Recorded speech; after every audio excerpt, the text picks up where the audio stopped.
I want to watch this video that another creator uh did.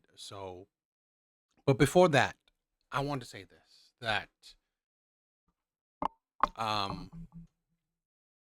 you know, Charlie Kirk's death has really affected me in a way that I didn't think it would, right? And it made me really evaluate something where I honestly believe Asian people stands for Charlie Kirk, right? Stands with Charlie Kirk. Um Asian people in general have the same beliefs, have a lot of the same beliefs. I believe, we didn't have anyone who was, uh, you know, um, a big voice in the Asian community. So I believe that a lot of things he represented and talked about, you know, the Asian community also represents. Again, I'll say this, right? And I've said this before.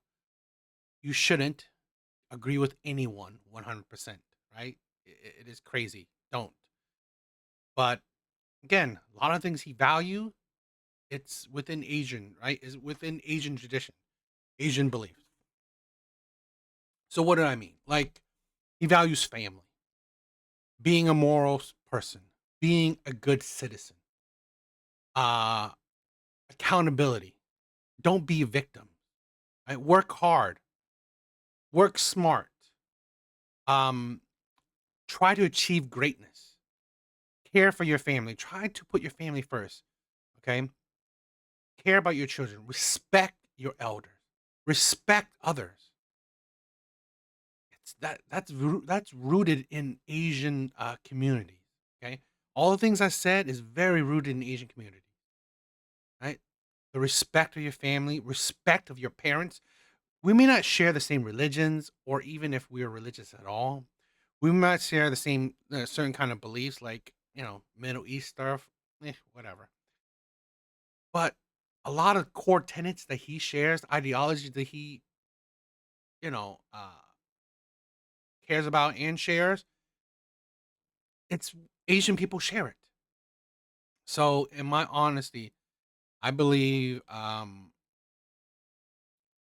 his it's a big loss, right? Asian people will feel it's a big loss as well. We're not we won't talk about it because Asian community aren't really vocal people, but it's a big loss because we also care about our country. We care about our country. We love America, and here's a man that loves America, loves loves the country, promotes being a good citizen. And it's a shame what happened to him. It really is. And I'll say it again. Asian people, right, in general, we stand. We stand with Charlie Kirk. He will be someone that will be missed. So yeah. Let's move on to a video that's talking about it, right? That's talking about um here's a man that, he has had some dealings with Charlie Kirk, so he probably knows firsthand. So let's check it out. Truth. So I want to put the truth in his words in a very articulate manner. You can go through this video chapter by chapter and it hits a lot of different marks and topics and things that are currently being said about Charlie Kirk. And me and Charlie, we've had our disagreements and that's all they ever were. We're just disagreements because you're allowed to disagree with somebody. You're allowed not to agree 100% with somebody that you're talking to or you're an associate with. And if someone sent you this video and you're new to me, you have no idea who I am, you have no idea, or you've just only heard the things about Charlie Kirk, I really do hope that throughout this video, you are listening to understand rather than listening to respond. At least for this video, just listening to understand why so many people loved Charlie Kirk. They say he's racist, but why are so many black people upset that Charlie Kirk has passed? They say he's homophobic, but why are so many gay people upset that Charlie Kirk passed? They say he's misogynistic. Well, why are so many women sad that Charlie Kirk has passed? They say he's transphobic. Why are there even trans people sad that Charlie Kirk has passed? They say he's a white nationalist. Well, why are so many black, Hispanics, Asians, the list goes on, anyone that's not white, very upset that Charlie Kirk has I'm very upset. I'm very upset. I One of the things where I'm really upset is that this man, he was the beacon of something that I love, where let's talk about it, right? Let's have civil discourse. If it is okay for us to, if we can't find common grounds, let's agree to disagree, but let's talk. Let's talk. Whatever your view is, whatever my view is, let's talk. Just talk. Okay. And I love that about him. He represented that ideology. He goes to your face, right? Face to face. Let's talk. Whatever you feel, hear what I feel, whatever I think, whatever you think, let's listen. And let's see if we can find common ground. If we can't, we agree to disagree. It's all good. Past. If any of those terms were real about Charlie Kirk, then why on earth do all the same people that were commonly being told he hates loves and supports him? Just stop for 1 second, just 1 second. Stop listening to mainstream media. Stop listening to your friend groups. Stop listening to your echo chambers in social media, which even I myself in, and I try my best to, get away from echo chambers. Just stop being told how to think. And yeah, you're watching this video and I'm helping debunk the lies, but it's with his words and with full context, of which most people are not getting. Like, that's the one thing I learned from Charlie the most back in 2017, 2018, when I was really, all my worldview and my thoughts were being challenged. Watching his content and even getting the chance to meet him was just, seeking the truth for myself. I listened to my friends, I listened to my favorite influencers and creators, but I always defaulted to my own research and deep research. Really. And that's the thing where echo chambers, understandable, right? Listen to people, I get it. I always promote don't don't agree with anyone 100%. Make your own decisions, right? Process the information yourself, right? Don't just like, okay, you know what? First surface level, whatever they say, I agree with. No, listen to what they're saying, critically think about what they say. Okay, make your own determining, right? Your own determination. That's very important. We have so many people who are just, you know what? I listen and boom, that's it. I'm like, whatever you say, I agree with 100%. And that is the problem we're facing. Okay, just don't be sheeps. Understanding what they were saying and why. And it's hard. It destructs your worldview. It's challenging. It is, but it's needed. We have to stop and think for ourselves. Like, truly, again, I can't stress this enough. Everything that they say Charlie is, there's a group of people for each one, each term, that absolutely adore him and miss him. Why? That's what this video is about. This is exactly what Charlie always pushed me to do. And this is what I feel like is missing right now in this discourse about who this man is, especially from the left, the party of love, inclusivity, positivity, the list goes on. If that is the case, why are things like this being displayed? Why are things like this being promoted right now? Why are things like this being said? You don't see that type of behavior on the right. You don't. Hell, even the center, you don't. You just don't. Like, again, you're listening to a black gay man who used to be so far on the left crying in the streets, and now I'm more center right, admittedly, because of my own research that I've done. People think I grew up so privileged. I've been homeless before. I've been sent to conversion therapy. Like, there's so much to me and my story. So like let's get any pre-notions about who I am and what I do, get those out. Okay, this video is for the person that I once was, who was lost in this realm, in this mainstream media, in this new. And because, right, we have all these pre notions, right? Or like, I get a lot of hate where, oh my God, you're an Asian man. Why do you talk about black people? Here's the thing. Here's the thing, right? Like some of the these views against me is that I actually care, right? I care. I honestly believe the victim narrative, the blaming the white man, viewing the white man as evil, all this thing it's not beneficial, right? I've said this countless times before. I do not discredit the past. I don't. I acknowledge it and I agree it's horrible. But I sometimes I view it like you being the community being shackled to the past is keeping them in the past. And in honesty, it's an excuse. Using it as an excuse. Okay. So that's how I always viewed it, where you are holding yourself back because you use the white man as a boogeyman, right? Because here's the thing, where I have friends. I have people I know, people I work with, people I've been around. It's like they are holding themselves back. They have other issues where seeing their sons get killed, their children get, put into prison, their, you know, baby mama issues, baby daddy issues, getting pregnant early. No, I mean, it's like, and to think that, w- you know, to see the what is it? What would I say? The issues in the black community, and to think that the way to solve it is to just blame white people. It's like that's not helping. That's not solving anything actually. So yeah, I'm vocal about it, and people think I'm racist. People think I'm this. It's like I'm not, in my view, right? You believe whatever you want to believe, but it's like I've said this before, where I think the black community is like the coolest community around, right? They're the coolest, but why are they suffering so much? And if you think it's the white man, and I'm like, okay, now what? Now what?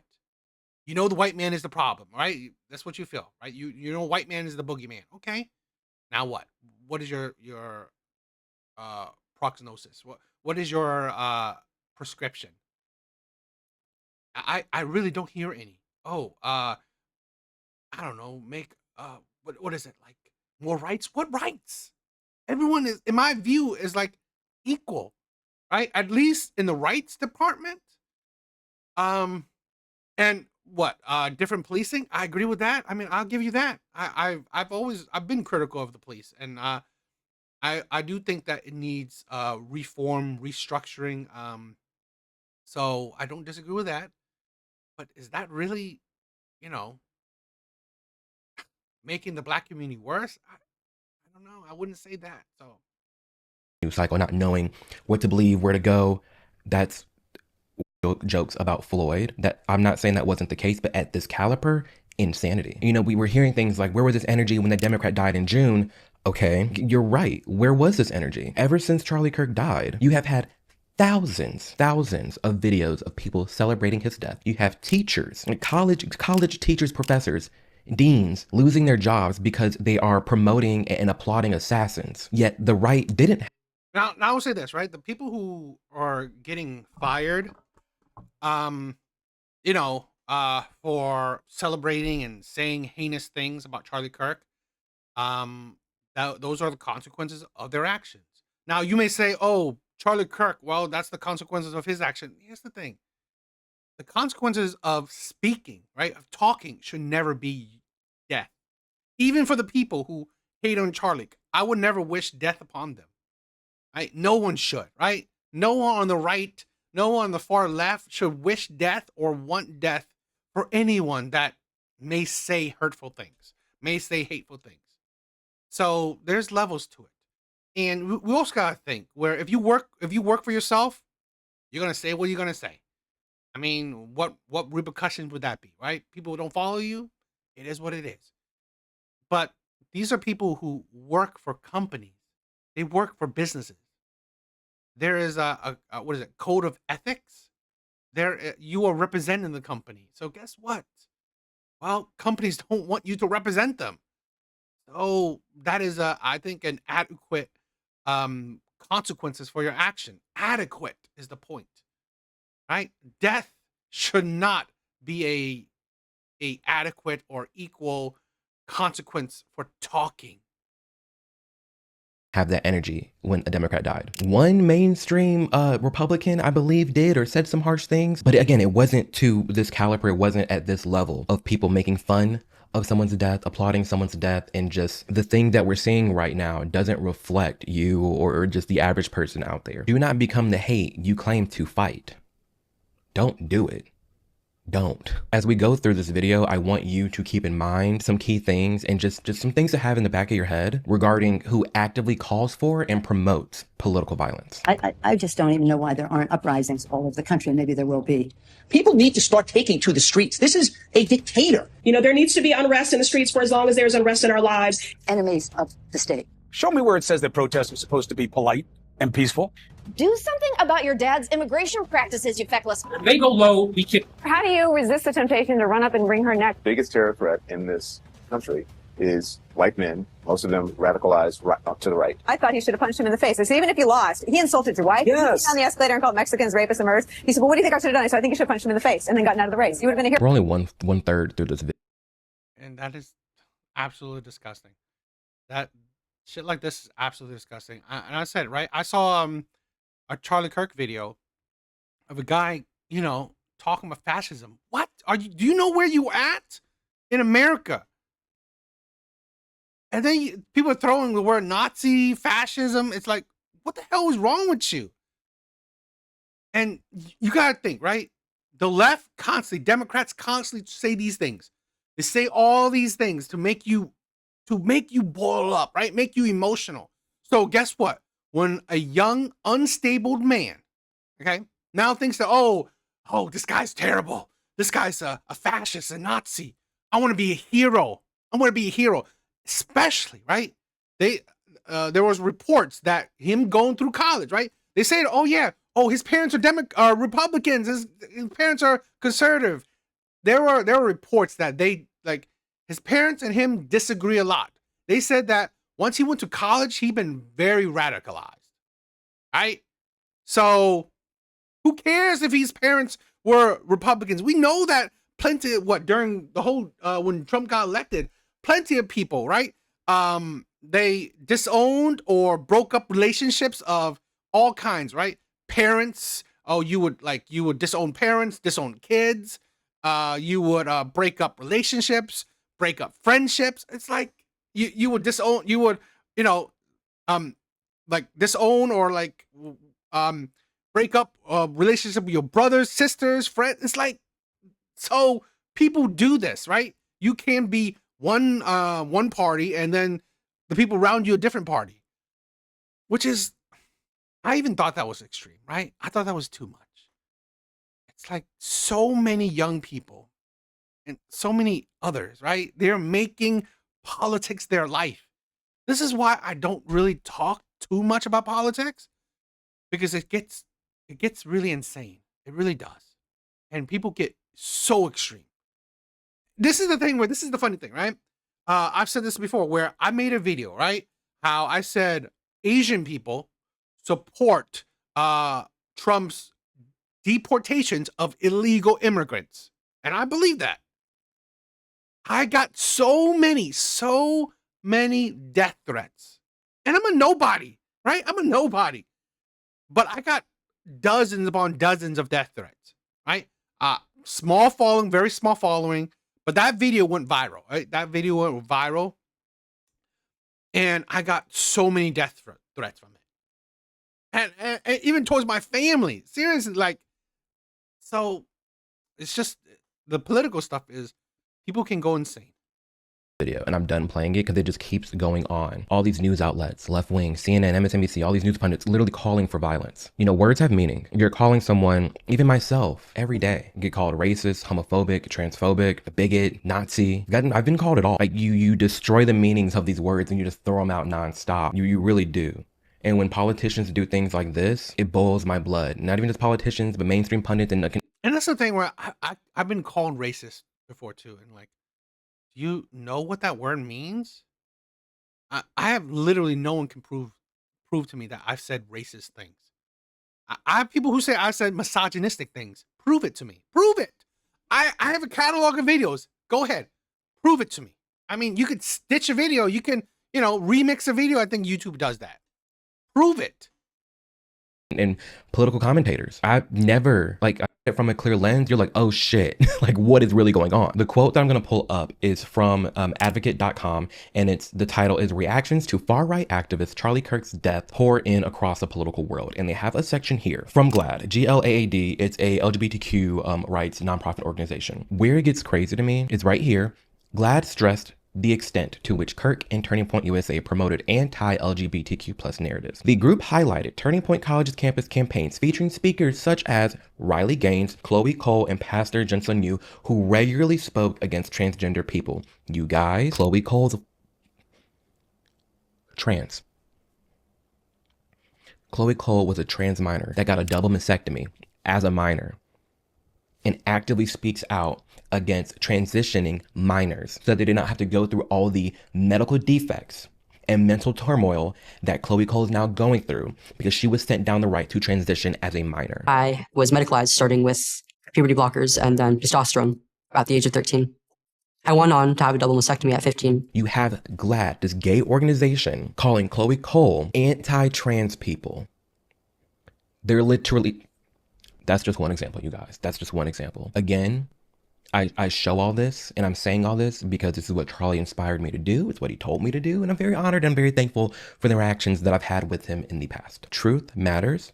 Context matters, and I hope that you walk away from this video with at least a more open mind and understanding on why so many people genuinely love the things he had to say and how he operated and moved through this realm. Regardless, in this video, I'm going to be recapping all the things that are currently being said and discussed about Charlie Kirk, starting off with gun rights. You will never live in a society when you have an armed citizenry and you won't have a single gun death. That is nonsense. It's drivel. But I think it's worth it. I think it's worth to have a cost of, unfortunately, some gun deaths every single year so that we can have the Second Amendment to protect our other God-given rights. That is a prudent deal. It is rational. And this is important because it's a clip. But he also said this, right? Before that, he also said this, where we have to understand that there are, nothing is perfect, right? He gave an example, okay? There are about 50,000 deaths every year, car-related, right? Car-related deaths, 50,000 every year. Does that mean that we should get rid of cars just to now have 50,000 less deaths every year? Does that mean we should just stop it? No, because, cars are beneficial. We want cars. But it's the sad consequence of said cars. But it doesn't mean that this term I always love, right? This quote or this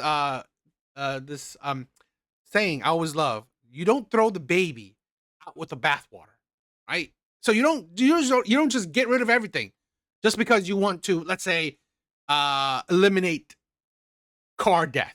So again, I'm not the biggest proponent of guns, but still, it is part of America.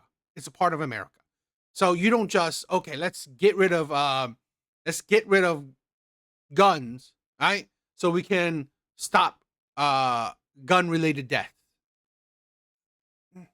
It doesn't, because this is the thing where you gotta think, what is that solving? Yes, you stop gun deaths, but do you stop deaths at all?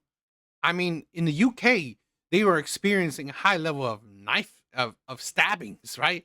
Of knife deaths. Now you got that. Now you get, it's like, again, I'm not the biggest proponent of guns, but it's part of our way of life. It's part of our, our American backbone in a way. So I just think that, at the end of the day, it's not like he's promoting, oh, it's good thing that, that there's death. We should go kill for the Second Amendment. No, it's just that, there are just bad things there's always a pro with a con. It's just how life is. It's kind of like a gotcha. Well, Charlie called for this. He asked for this. No, he did not. There's a strong difference between advocating for gun rights because you can protect yourself, but your personal safety, and also from a tyrannical government versus the right for mentally ill people to commit political assassinations.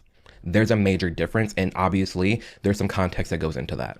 He's not advocating for political assassins to take place. He's not advocating for crazy people to just go out there and be shooting people willy-nilly. No. He's acknowledging the fact that some shootings will happen, but we also can acknowledge that this assassination of Charlie Kirk is bigger than just a random shooting. That's not what this is. It was a planned and targeted attack. That's what that was. It was an attempt to silence this growing, this extremely growing faction of people that are going against mainstream media, speaking up for the truth and being loud about it. A movement that Charlie has been behind and is highly, highly responsible for. And all this did, honestly, was push forward his beliefs even more. Yes, unfortunately, bad people get a hold of guns and they do something horrible, but I'm not looking at that clip of Charlie Kirk and think, well, he clearly asked for it because, you know, he's fine with citizens having guns. No. And it doesn't mean that he's fine with crazy people having guns, bad people having guns. He's not. I'm pretty sure if Charlie was God, he would strip anyone that's mentally ill or anyone that's immoral, right? With being able to access guns. I'm pretty sure he would. But also, again, he's not a politician. He's not the president. He's not part of Congress. So opinion doesn't necessarily mean, oh, he should be, I don't know,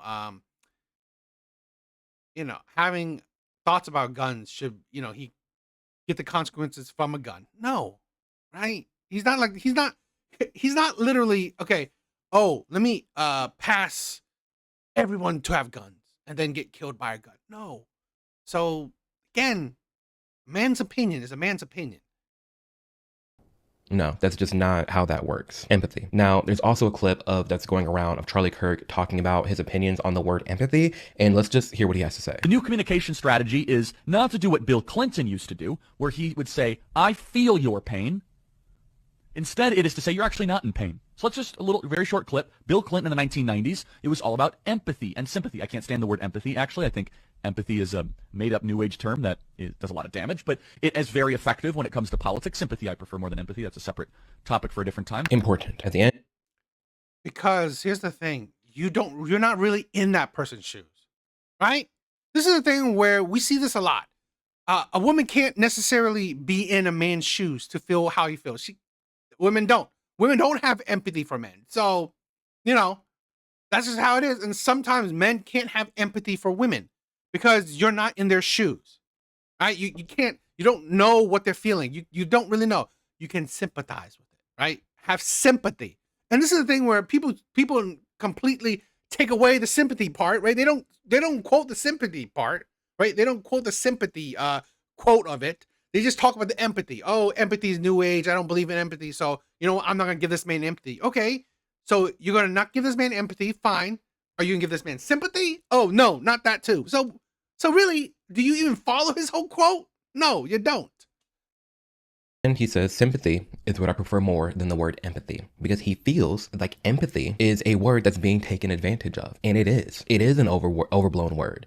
It is a word that has been, if we're going to explain that quote and what he was referring to and talking about, this idea that's been growing that we have to be empathetic of everybody. And there comes a point where our empathy clouds our judgment. There comes a point where you're so empathetic. Instead of just having sympathy for somebody, you're so like, I feel your pain and I don't want you to have pain here. Just take anything, where that ruins society. Something that I often think about is this growing hatred, like infighting within the LGBTQ community, and I'm not kidding you guys, this growing faction of trans men who hate gay men because trans men are saying trans men are men.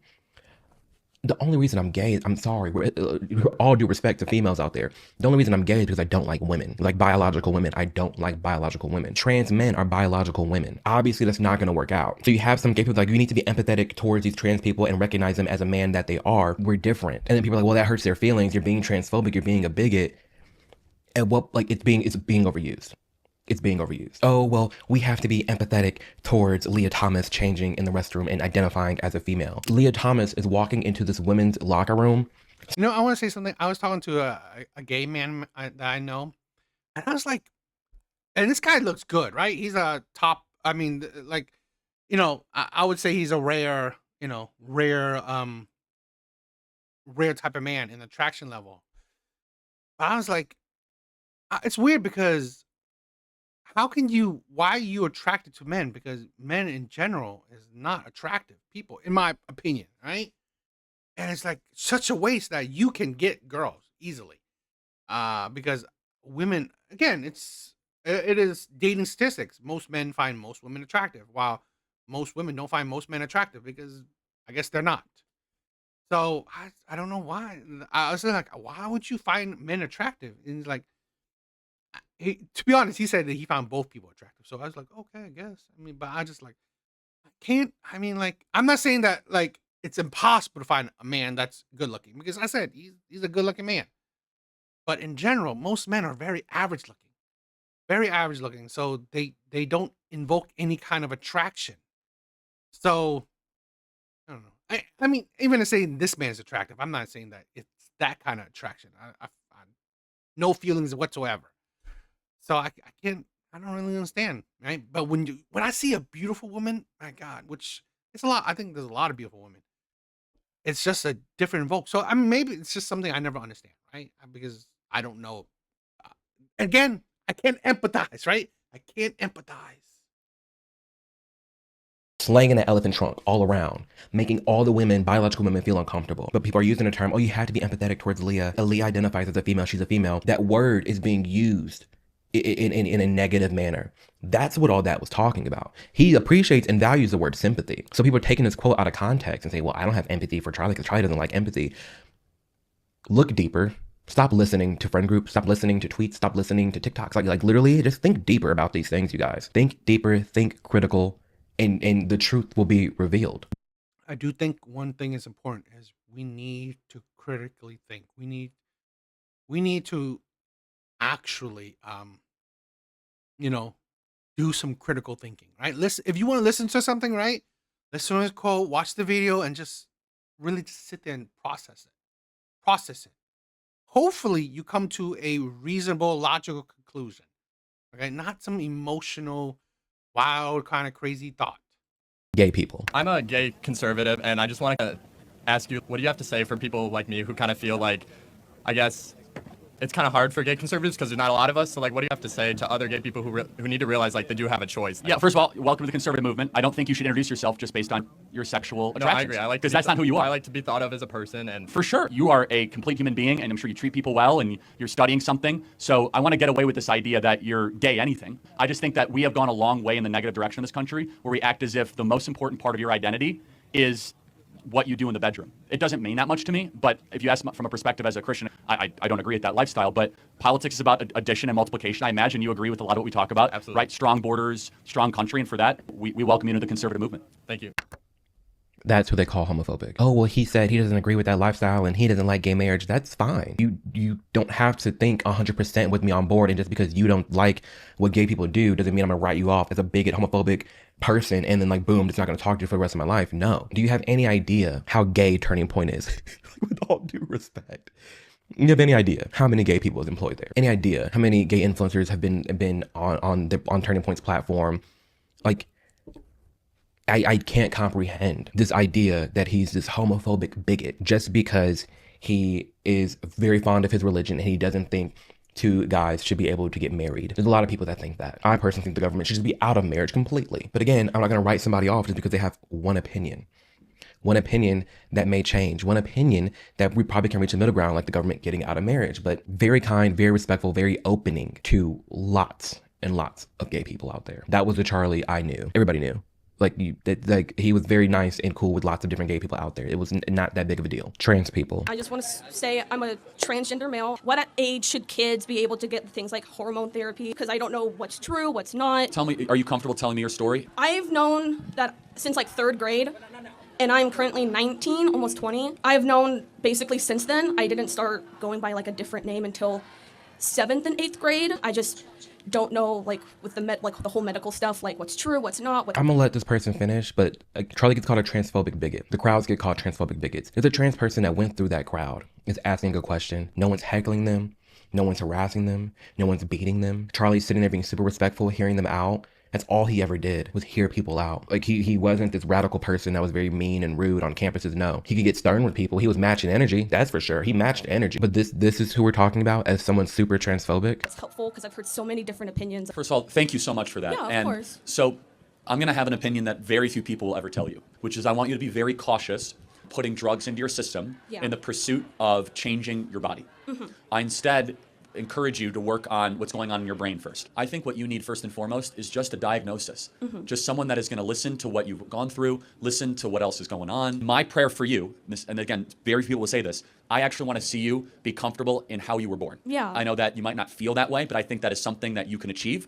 I think that with the right team and the right people, you don't have to wage war on your body. You can learn to love your body. That's the people. That's who someone that people are calling transphobic bigot. Someone like that in an interaction like that. Respectful, calm, telling a person how they feel, wishing them the best, going about their day. There's another one. You're part of the problem. I don't know if he's gonna. Okay, I don't know if he probably doesn't gonna show the clip, but there's a clip of Charlie Kirk, right, talking to a college student, and that, or I guess a student, a guy asking, why do you support gay people, right? Why would you support gay people? And he said that you shouldn't care what people do in their private life. You shouldn't care. That has nothing to do with you. Okay?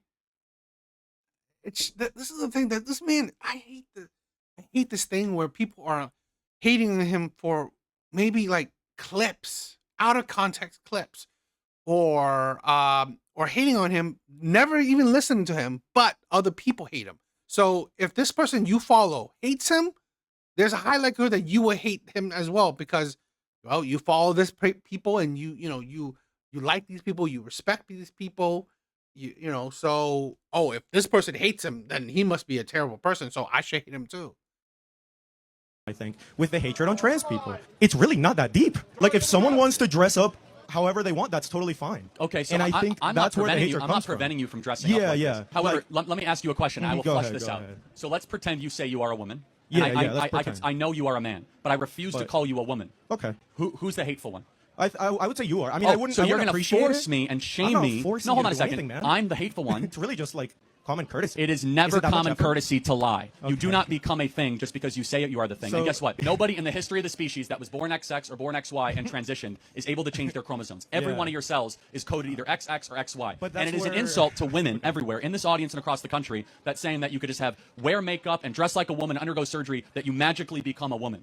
And it is the abolition of women and is the abolition of reality. That it can be hard to hear for some people. I will acknowledge that. But that's not transphobic. That's just the truth. There's a reason trans people exist. You have male and you have female. If you're transitioning from male to female, you're attempting to mimic the other thing, right? You're transitioning from male to female. Clearly, what that means is you were never that thing and you're never going to be that thing. I have trans friends. I love my trans friends. They acknowledge that they're what they were born as. They acknowledge their gender dysphoria. They acknowledge the mental health things that they go through. And that's all fine and dandy. And I call them what they want to be called, but you can't force that on somebody. The only reason all this attention has been on trans people the last few years is because of their involvement in transitioning minors and being involved in women's spaces. That's it. The two most protected groups of people in the world, really, for the most part, it's kind of like off limits, women and children. Trans people in the United States the last few years have gone after women and children. There's other videos on my channel that we've talked about this in great lengths, but this is a thing that actually has happened. This is why people have become so vocal. There's a reason we see gay relations in the United States completely getting positive and getting better, and it starts plummeting when all this stuff started happening, when trans women in sports and transing children. If we're gonna look at it from a different perspective, kids, they...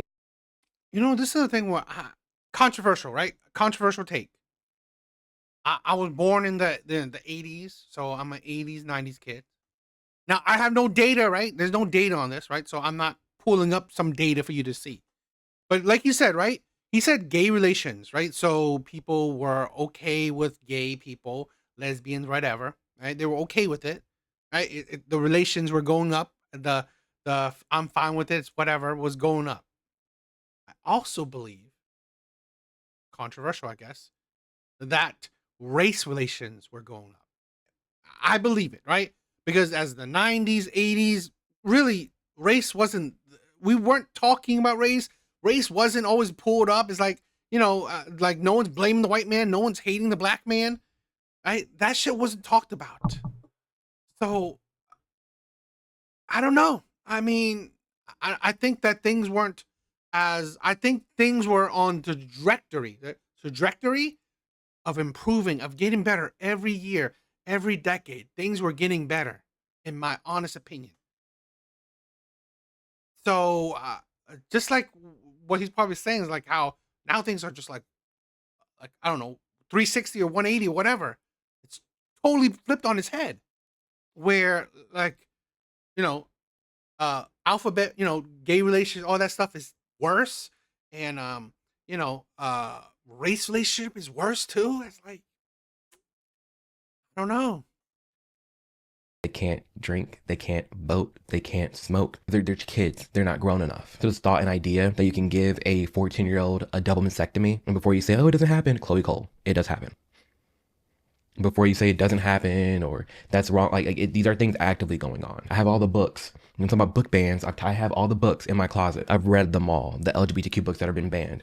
It's literally corn, giving instructions on how to please yourself. For 6th graders? Again, I wasn't going to be sitting here being told how to think. I bought the books. You can buy them. You can look in them. And you can decide for yourself if you really think that's appropriate for 5th and 6th graders. It's not. But on the topic of trans, Charlie Kirk really stood up for the women and children. And he did promote the detransitioners because their voice matters too. It does. Especially when you're dealing with minors. Not adults, minors. When you have this growing faction of trans people saying, hey, I was a trans minor and I made the wrong decision, at least wait till you're an adult. All of a sudden, that's being considered transphobic and bigoted. I thought we're supposed to listen to them. Notice whenever you're being invited to hear another side, it's always a term for them. Oh, they're transphobic, don't listen to them. They're TERFs, they're anti-trans people, they're self-hating gays, self-hating blacks. What if they're just people with opinions? What about that? Racism. You are here in the wealthiest country ever, at an amazing university, with all the opportunity imaginable in front of you. And all you want to do is look backwards at everything that prevented you, when you are a glaring example that there is no systemic racism and you can actually achieve your wildest dreams. Whoa, I never said that. Hey, I'm not the only black person who exists out there. There's so many people who this culture is affecting to this day. Do you know black Americans are the richest black people on earth? What statistic is that?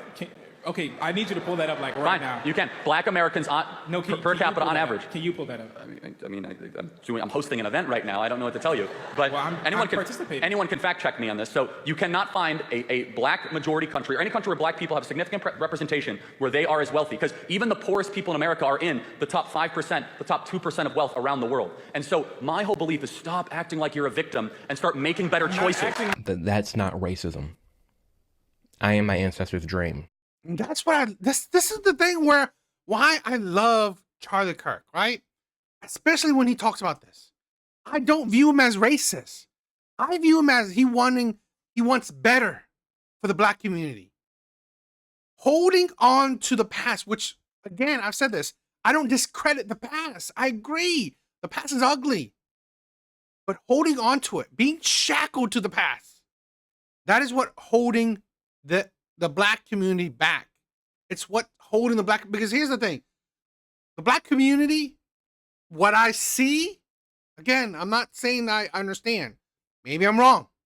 But what I see is that they use white people, right? They use white people as an excuse, as the boogeyman for why they are not succeeding, right? Why are you living, why are you earning so little? Why are you, why your generation, right? Why aren't you creating generational wealth? Why can't you save? Why can't you budget? Why can't you invest? Because of the white man, right? Why are you poor? Why are you struggling? Because of the white man. Instead of, you know what? It's me. I'm the problem. I'm not learning. I'm not trying to save. I'm not trying to budget. I'm not trying to invest. I'm not trying to improve, right? I'm not trying to be better.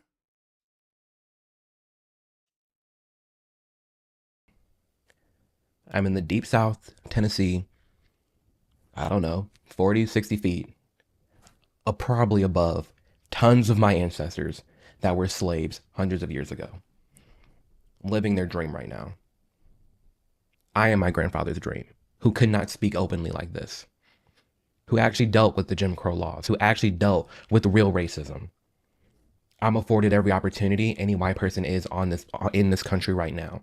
Are there economical differences? For sure. Are there some systemic things that we can get into? For sure. But I'm not going to sit here and act like I don't have it better than every other generation of black people that have come before me in this nation. I have it better. We all have it better. We genuinely do. I don't understand how people can sit here and call Charlie Kirk a racist when even back in 2018, 1920, hosted events like the Young Black Leadership Summit, where he would take 200 to 300 young black people all across the United States, invite them to DC, invite them to meet the president, invite them to the White House, invite them on this journey in this conference to learn more about the black history in this nation from other black people, to hear about stories that aren't taught in schools, to see a different side of our past as victors and not victims, you know, being a part. You know, this is something I thought was interesting. Let's check this one out. Okay, so this is a Gallup poll, right? Now, again, I'm not saying this is anything concrete or amazing study, but you know, it's a interesting poll. I don't know their basis, you know, what they are.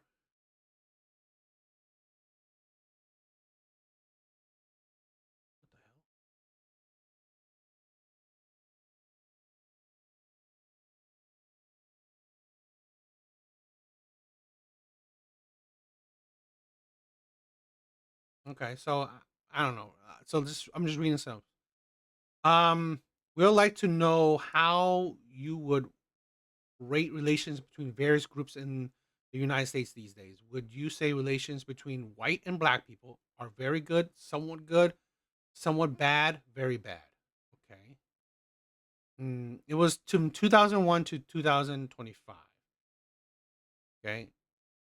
Looks like was really good. All right.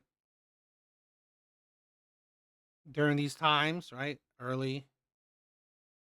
Even for the black people, they said it was decently good. Okay. It's getting worse over time. With maybe a little bit like during 2021 was bad, right? But it's getting a little bit better, I guess. Right? Are very good, somewhat good. This relations, you know, you can see the somewhat good was it. See, this is like it was pretty high during this. It just gets kind of worse during the 2001, and it's kind of on a small uptick, right? Non-Hispanic, so this is I guess everyone, and this is just white people, I guess. So I mean, I just thought I was just looking it up and seeing what possible polling it was. It was interesting. I don't know. I just thought about that.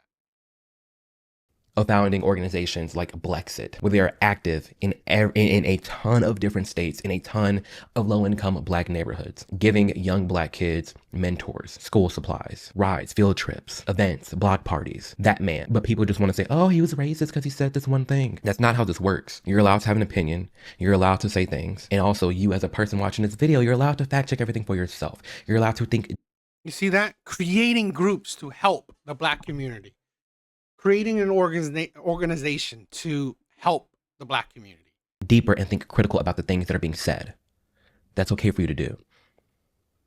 And the things Charlie Kirk often talked about blew my mind, especially on the topic of race. Because as someone, again, who was in the streets marching with BLM, crying my eyes out because of the pain that I felt being a black man in America and a gay man, double marginalized, double victimized, and going to these events and meeting these people and talking to these people and realizing, wow, actually, I don't have it that bad. You could have told me 10,000 black people were being shot and killed by the police, unarmed. And most years, more people are being struck by lightning than black unarmed men are being shot by the cops. That man, Charlie Kirk, was not a racist man. Affirmative action. You see a black person in a position, or minority or whatever, the assumption is that that person does not qualify, when literally, and you have to be qualified in order. This is they use this quote a lot, right? So let's check this one out. Even to get in that position. Well, so let's take college admissions. So this is a great example. At Harvard, we learned because of new revealed documents that black students were having test scores that were 30 to 35% lower than their white counterparts.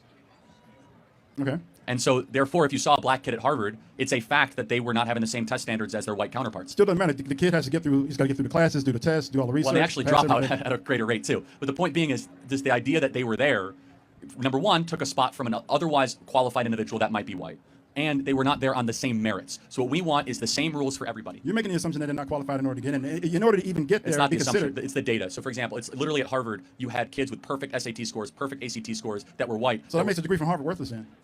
Well, you're exactly right. Yeah, actually, Harvard's degree is becoming more worthless because it's more race-based than merit-based. You're exactly right. Affirmative action in a nutshell. Oh, well, Charlie Kirk was against affirmative action. That means he's racist. Oh, there's tons of black people against affirmative action as well. I don't need you to lower my test scores because that's even more racist. I don't need you to lower my test scores to give me a chance to get into college. Don't. And again, this is a thing where we need to evaluate the times, right? Evaluate the times. I understood why affirmative action was created. Okay, because it just black people at a certain time wasn't even given the chance. It doesn't even matter how much better you are than a white person because you're black. No chance at all. I get it. But in my honest opinion, in the 2000s, in the 2025, honestly, it's purely now is just used for what? Just to like, oh, you're black? I care about you more. But then it's like, you only care because of the person's color, right? Now, it was to do like, so you could not ignore a person just because of their color, right? That was why. You shouldn't ignore someone just because of their color. Now, you care about somebody only because of their color. That's the thing where I hope that we got to the point where we care about a person's merits, person's characters, person's morality, who they are inside, okay? And that should always been the case. But affirmative action is trying to push that because people didn't, right? People didn't care who you were inside. They cared about all you were outside, but in a negative way. Now, people care only about who you are outside, but in a supposedly positive way, but it's not, right? Because you don't need it, okay? I don't know if he's going to show it. Yeah. Charlie Kirk, another quote, right? Because he didn't play that a full video, which I think he should have. Let's see. Okay, give me a minute. Here's that video played in full. About DEI, unqualified black pilots. You see a pilot on a black pilot. Don't you think it was an irresponsible statement suggesting that maybe these pilots aren't qualified? Last year you said something about DEI, unqualified black pilots. You see a pilot on a black pilot. Don't you think it was an irresponsible statement suggesting that maybe these pilots aren't qualified or unqualified? No. But I'll tell you exactly what I said and why I said it. Okay, go ahead. I said, the pretext, I went through a whole windup. I said, United Airlines is saying that they want 40% of all their pilots to be people of color or women. We have learned that we have relaxed standards anytime that we try to reach racial quotas. Anytime we reach racial quotas, we relax the standards. Standards for air traffic control, professors, or college admissions. Therefore, when it comes to pilots or surgeons, if I see somebody who is black, as I said on the show, I'm going to hope that person is qualified. That's what I said, which of course is legitimate because they're begging the question, we're not hiring based on merit anymore. We're hiring based on race. Now, So when you see a black pilot, you wonder, boy, is that person there because they earned it or because they were placed there? That's what DEI does. It makes you ask questions you otherwise would not ask. So the airline industry is going to take an unqualified person just based off diversity. Underqualified, not correction, yeah. Underqualified. Unqualified, underqualified, whatever, uncertified, and put them in a cockpit and risk people's lives? Those are two different things. Under and un are two different things. Of course, United Airlines will not take someone off the side of the street and put them into a pilot. But in order to reach a 40% goal, they might cut corners. They might accelerate the process in order to reach a goal. We know this through all sorts of DEI examinations and projects over the last 10 years. You said the silver. That's the thing where we need to judge people on the basis of their characters and abilities, not what their gender is, not what their race is, not what their orientation is. I mean, that's the amazingness of it. And I'm disappointed that we don't do that. I'm disappointed. You know what? There's something that me and my a friend of mine argue about legacy enrollment, right? So if your father was a student there, you may be able to be a student there too. We should get rid of that. What the fuck is that? That is more important. That right there is more. That's something we should recognize more. Just because your parents there, or just because your parent pays for like a library, shouldn't equal you getting a free admission to a college. No, because you are taking up a spot where someone definitely, right, could have, was better fit for it. That we should get rid of, right? That we should focus on. We shouldn't make things where, oh, if you're black, then, I'm going to focus on you more. No. I want to check this one out too, right? It's 4 minutes. So he talks about, I don't know if the other guy's going to use it, but he says a lot of good things in this one. So I wanted to, check this one out.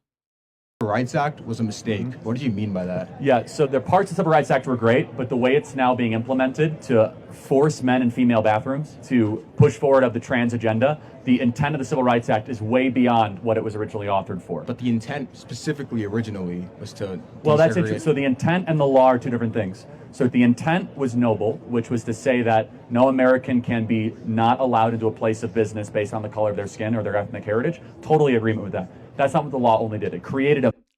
You see that? He agrees with the civil rights. He doesn't disagree with it. What he disagrees with is that it is written in a way where it can be ambiguous. It's vague. So he was going to say, he's going to give more reason.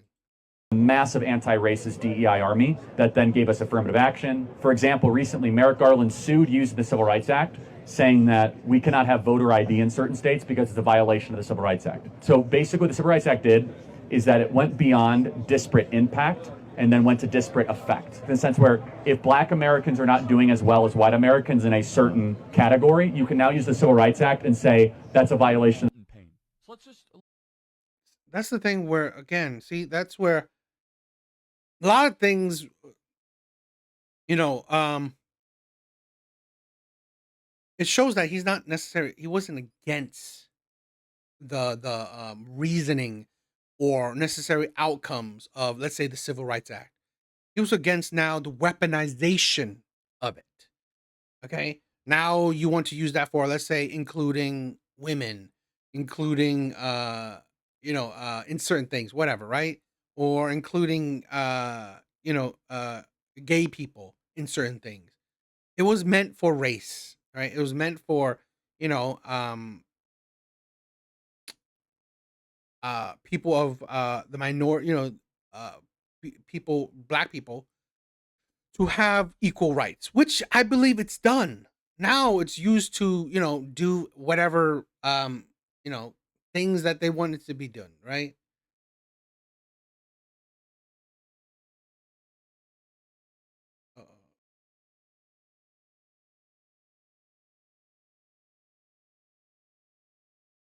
Don't you want to feel like you earned your spot? Don't you want to feel like you worked hard for something? Why would you want to get a handout? Why would you want to just be given, hey,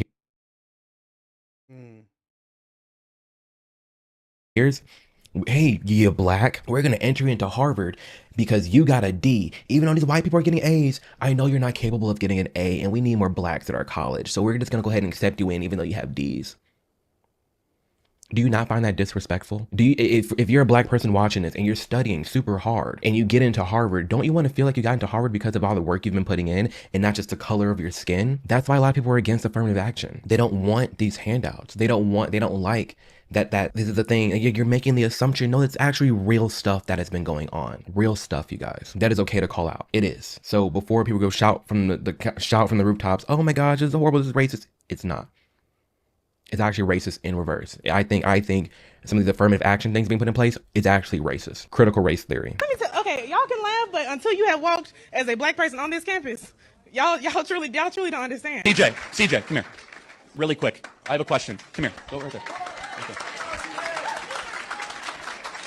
So CJ, just really quick. You're a black person. Are you hunted at the university? I don't feel hunted at this university, but I guess the difference between me and some people here is that I don't choose to be a victim, Charlie, which I think is the biggest problem we have here today are people who wake up every single day looking for a reason to be oppressed, looking for a reason to cry and make an excuse about why they're not in a position to go win. I don't see the color of my skin as a disability. I see it as simply an accessory that I couldn't control. I've been black all my life. I've been black today, and I'm thriving here. I think that's a roll tide right there, right? I don't know. And so, CJ, let me ask you, CRT, racist? It's not just racist. It's the exact iteration of white supremacy, just in reverse. I think it's important that we start teaching young people not to hate other people because of the color of their skin. We can teach black people to be proud of who they are without telling white people they should be ashamed of who they are.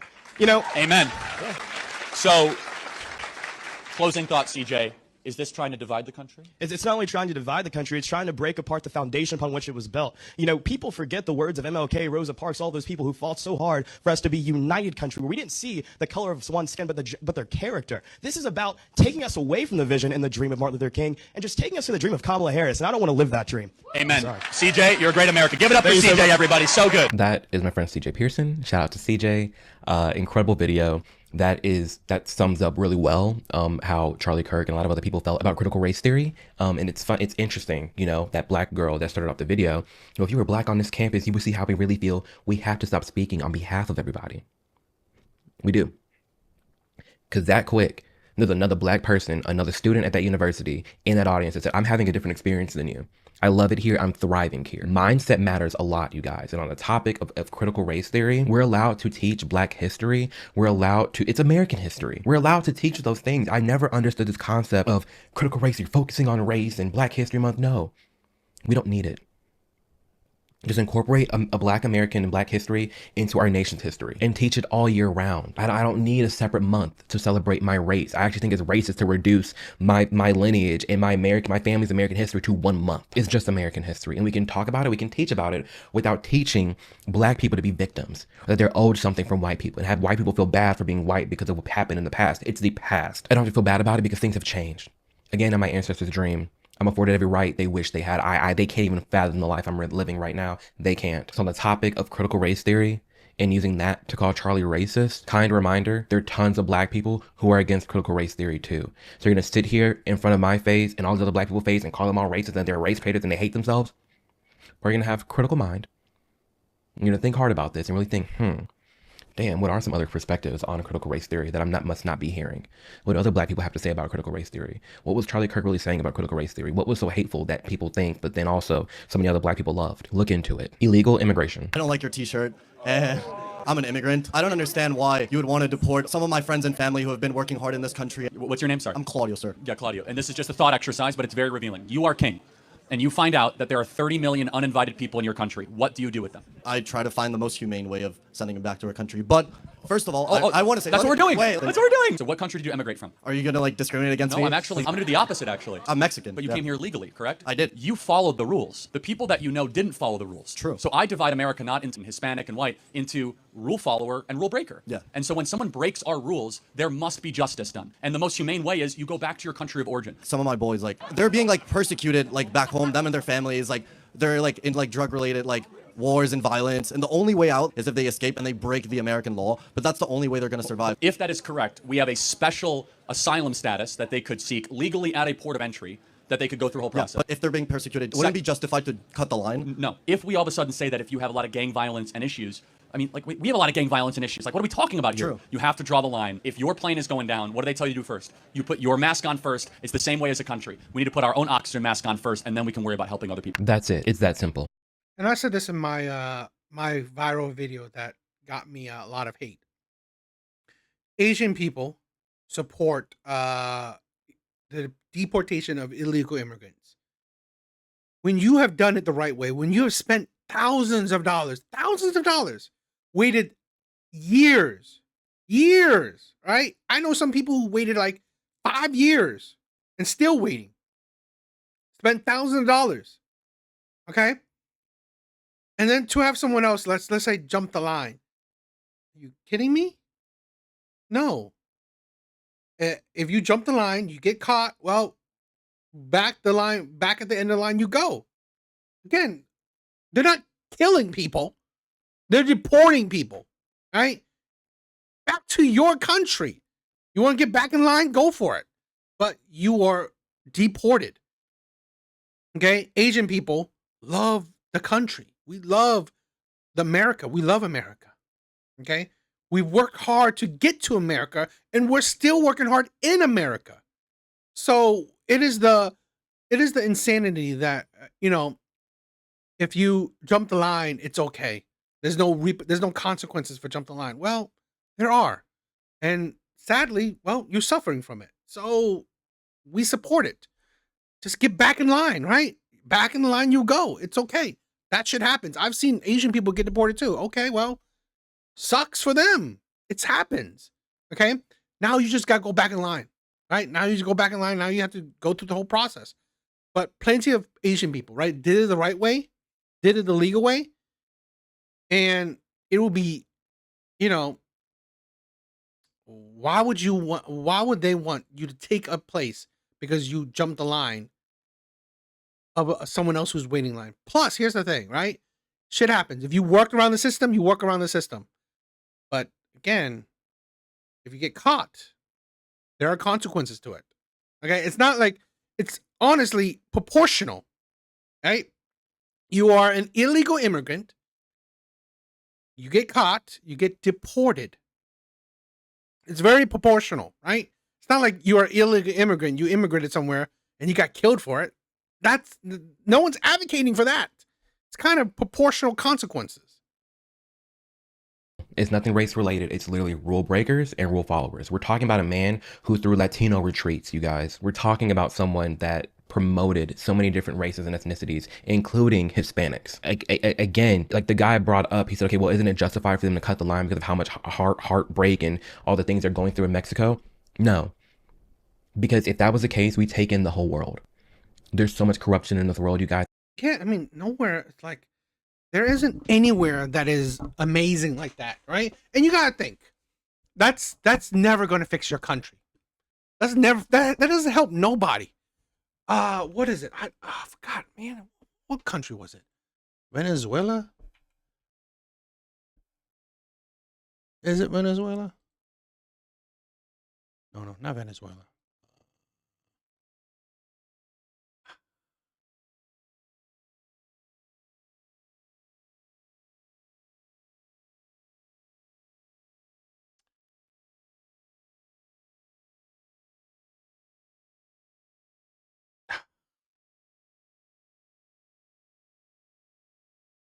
Give me a second. El Salvador, okay? They have become extremely well off. They are, well, I believe, correct me if I'm wrong, but, they solved their problems. Well, other countries should do the same. They need to solve their problems for the betterment of their citizen. Leaving a country that's failing is not really solving the core issue. It's not even funny. And if we were to take that all in and accept, it's not. Abortion. Everybody, do me a favor. Please be respectful, okay? Before we even get in, everybody be respectful. So we see what this person looks like, and you would think, oh, they're gonna get, beat by MAGA people and so judged and harassed. And no, it actually turns out. And you know what? I've seen Charlie do that so many times. To ask people, to be respectful, to ask them, give others a chance to talk. I've seen him do it so many times. How is that a hateful man? How is that a man that spreads hate? Literally, he just wants to talk, share opinions, share ideas, have civil discourse. To be a very productive and nice, calming debate. Not even debate, just conversation. But this is who they got rid of. The man that starts off a college debate. Everyone be respectful. Hello.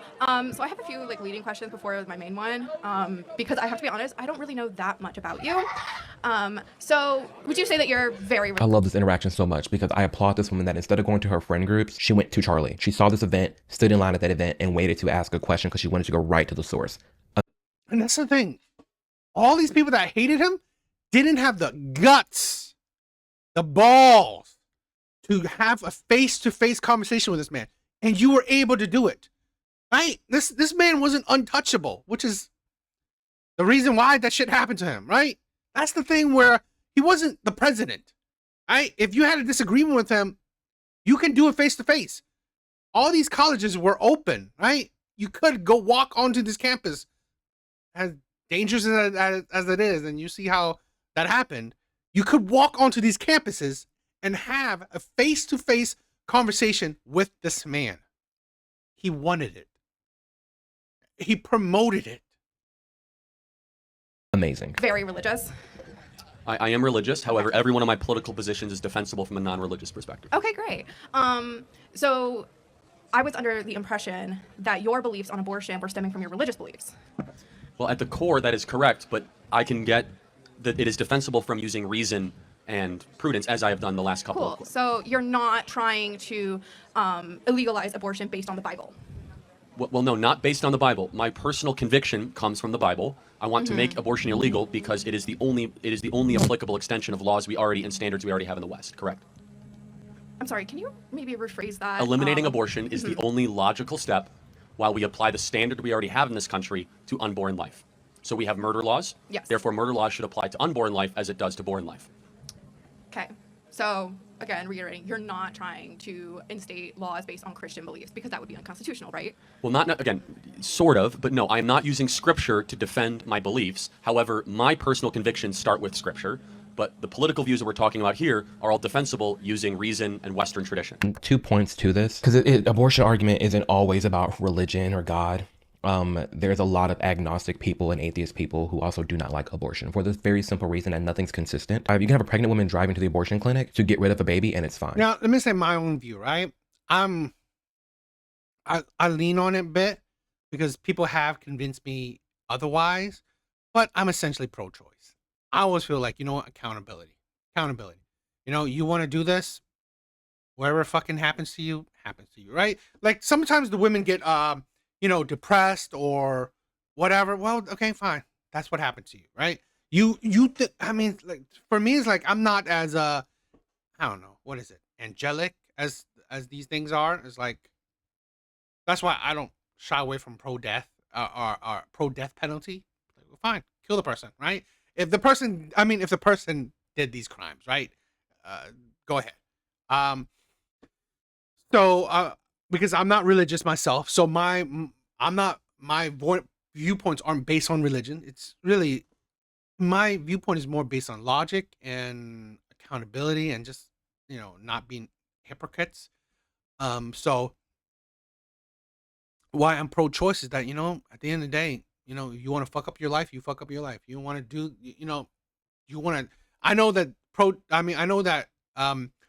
abortion is pretty much trying to take away your accountability, but at the end of the day, you're going to feel that repercussion, and if you share it online, you're definitely going to get that repercussion. So, But that same scenario, if she gets T-boned and killed, the person driving will get charged for double homicide. Like, how come this mom with the life inside of her can go to the clinic, get rid of it? It's fine. But if someone killed her, it's double homicide because there's 2 people. How come it's considered a separate person? Sometimes, but not. It's like when you have someone at 7 months getting an abortion, boom, it's fine. But if you have 7 months, have the baby, and they kill that baby, that's murder, and the mom's going to jail. It's just strange. Nothing is consistent. The whole abortion argument's a separate video. But off the bat, I can tell you, there's 2 sides that are just going at it from 2 completely different angles. There's a side that's like, well, it's the mother's body, and there's people down here saying, well, it's the baby's body, and that's the big difference that we see happening. But again, the abortion side, that conversation, that debate, it's a whole that can go on for hours if we wanted it to. So, great.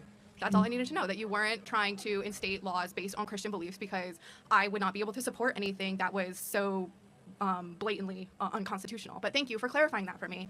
I had a whole thing ready, but I guess that wasn't necessary. Thank you so much. Well, first of all, just tell me more about how you view politics, or what. Is that okay? Or if not, and feel free to walk away. I'm maybe not here. not in this crowd. That's okay. Thank you. What's your name? My name is Archer. Archer, thank you for coming up, and I hope you have a great day. Thank you so much. Thank you for clarifying. And let me just say one last thing. I can tell you probably have a negative impression of Christianity, maybe.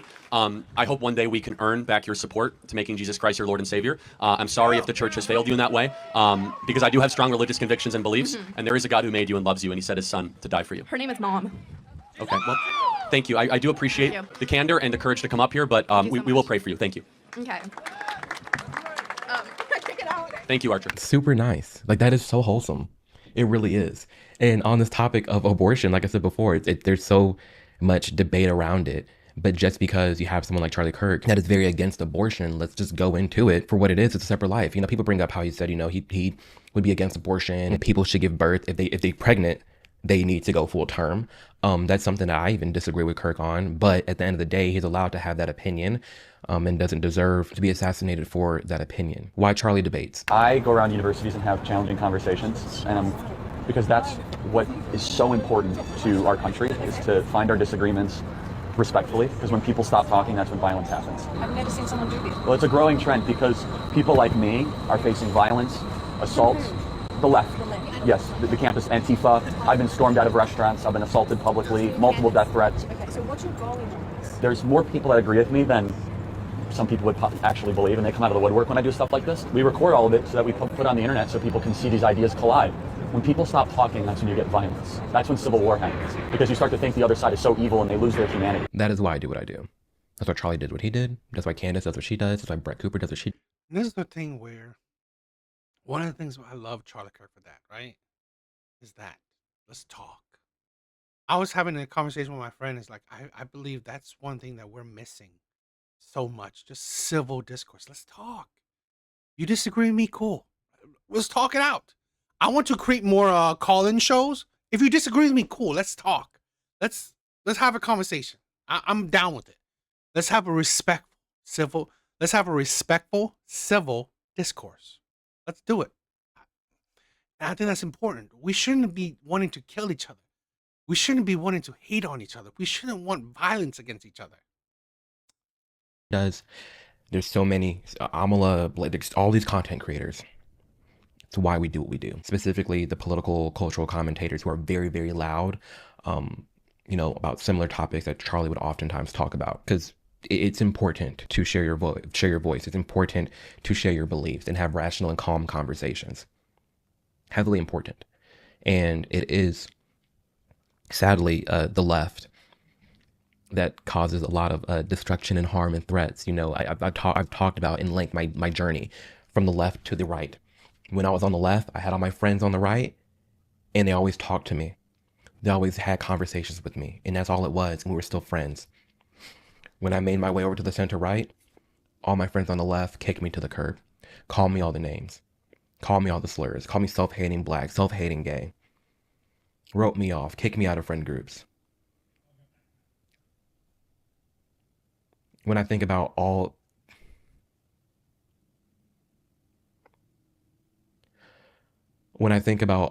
the death threats that I've ever gotten, when I think about all the... Yeah, that's Charlie Kirk. He wasn't a nobody. By no means. The work Turning Point Action does, it's insane. The amount of people Charlie put on, the man's reach was insane. And what happened to Charlie Kirk is an attempt to shut down all the voices like him. And it's only going to amplify them even more. I'm more fired up than ever before. I'm precautious. But I'm more fired up than ever before, because we cannot live in a world where everybody thinks the same and everybody's scared to talk or scared to get canceled. We cannot live in that world. And it is sad. One of the things where I love that, men's content is growing is that everyone should have a voice, right? Everyone should have a voice. If you disagree, well, let's talk. But we shouldn't silence people. That's the thing. We shouldn't silence people. We should have civil discourse. It is so important. That is unfortunate. Look at this. This be a lesson to all those other conservative freaks, those little weirdos with podcasts. Just know your necks are on the line. Your necks. No. Your necks. People are making lists. People are talking about other people are next. Anyone that's more conservative and outspoken needs to be shut down. You need to be put on a list, need to be taken out. Have you really lost the plot? You're so far gone where you think it is justified to eliminate someone for thinking differently than you. Have you in fact, have you lost your morality? Have you lost your sense of humanity to go that far to where you think, yes, anyone who thinks differently than me deserves to be eliminated?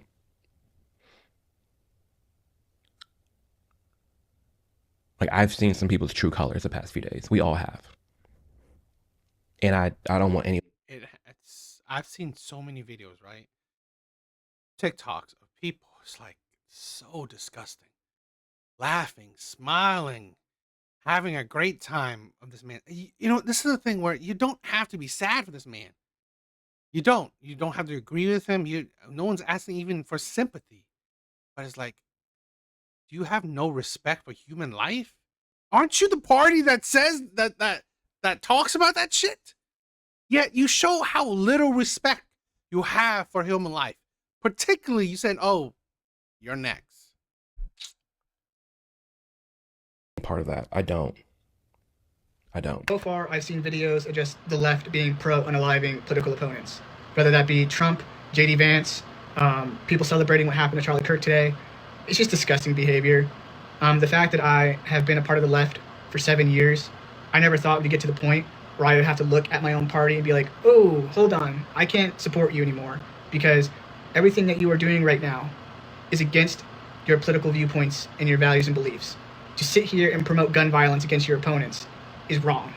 And it arguably makes you worse than the other side because you're basically saying these people deserve to be unalived because our political beliefs are more important and should stand and should have more value than a human life.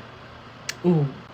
Yeah, that doesn't sit right with me at all. And I'm gonna make a separate video on this, outlining all the people who are leaving the left after this event and have waken up and the things that they're going through and experience. I'll be having another video documenting that. But this is so important that it's happening because you don't see this on the right. Are there fringes? For sure. But this topical, this mainstream, like on college campuses, on every campus, handing out flyers, like, yeah, I'm glad he's dead.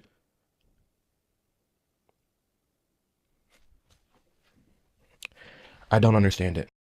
It is disgusting. It's this is why it's like even it's hard because all the hate and it's just like this is why I've said this kind of thing before. I was a Democrat for a while. And shit like this just proves me why I stopped, why I left. I left a while ago, right? When the whole during the whole because I wasn't a fan of Trump, okay? I wasn't a fan of Trump, but how everyone turned really ugly and how they didn't promote Bernie, which I believe was I guess in my mind during that time was a more tear down the system and let's redo it kind of mindset, and then push Hillary. I was like, I was done. I was tired. It was no different than before, right? It was then honestly how I viewed it was I always viewed government as voting for the lesser of two evils, right? Until Bernie, in my opinion. And this, again, is just my mindset during that time. I felt like Bernie was wow. Here's the man, right? Here's a man that I wouldn't see as voting for the lesser of two evil, right? Here's a man that I believe that wanted to overhaul America, in my honest opinion, that time. Wanted to overhaul America, change it for drastic change, whether it happened or not. I just believe that this man, that's what he wanted to do. And then they really just pushed him to the back burner to promote Hillary Clinton, which is honestly, she was part of this the ideology of voting for the lesser of two evils. So it kind of whatever, right? It snowballed and it's made me question that side. And then over subsequent years, it's like makes it worse, right? Where I know why I really left that party. I left that side. So what do you guys think? Again, this guy is Amir Odom. I'm not good with the words, right? But yeah, you can check this video out.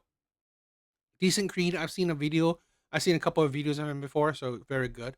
But great that he made a video to debunk a lot of these hateful ideas towards him, right? A lot of these uh, unsubstantiated ideas, right? So you get this from so many other people, particularly at least from me, for my FYP, you get this a lot from black people, and it's like you're wrong, and you can't even prove that you're right. So I don't know. It is what it is, and it's sad. But I hope that more people will spring from this and be more vocal, be more challenge system, be more stand for your beliefs, right? Stand for your beliefs, and you know,